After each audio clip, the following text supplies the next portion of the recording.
My name's Paul Willannon.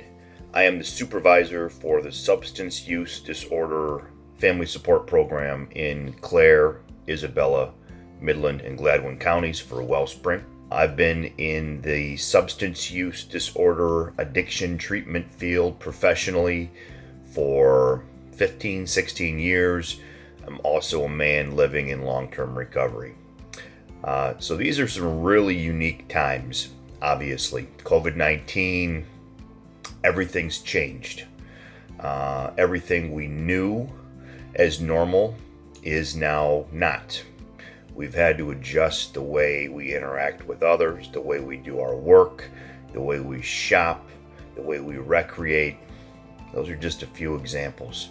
Everything's changed and things are scary if we don't remember some very basic tenets of the serenity prayer, and that is, God grant me the serenity to accept the things I cannot change, courage to change the things I can, and the wisdom to know the difference. Awesome prayer that's been my go-to. It's gotten me through some incredibly difficult times in the past 16 years. Give it a try and really meditate on those words. Change what you can and surrender the things that you cannot change. That's the crux of the serenity prayer. And then also asking God to grant you the wisdom to know the difference between what you can and cannot change. I cannot change what's happening in the world today with COVID-19. I can, however, change the way I think, the way I behave, the way I react, how I spend my time. I am responsible for me, and you are responsible for you.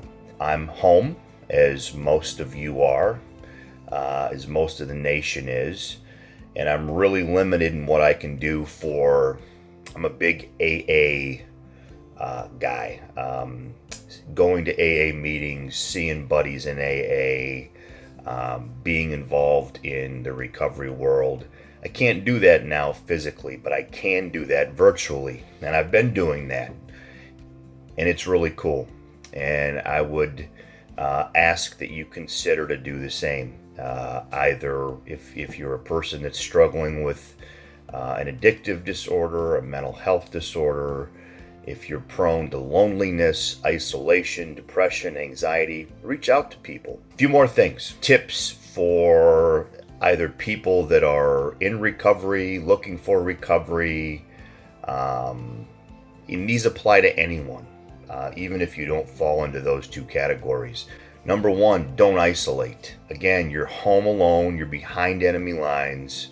Use technology to your advantage.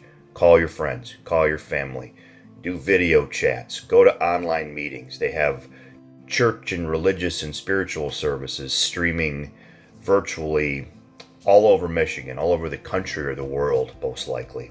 Start and end your day with something spiritual. I start my day with a quick prayer. It's called the third step prayer of Alcoholics Anonymous. If you want to know more about that, I'd be happy to talk to you about it. I'm giving my will and my life over to the care of God as I understand Him. And I end my day with a prayer that sets my mind right to begin the day. And before I lay my head down to rest, finishes my day with something good in my mind. And that's vital for me, especially now. Don't lose your sense of balance.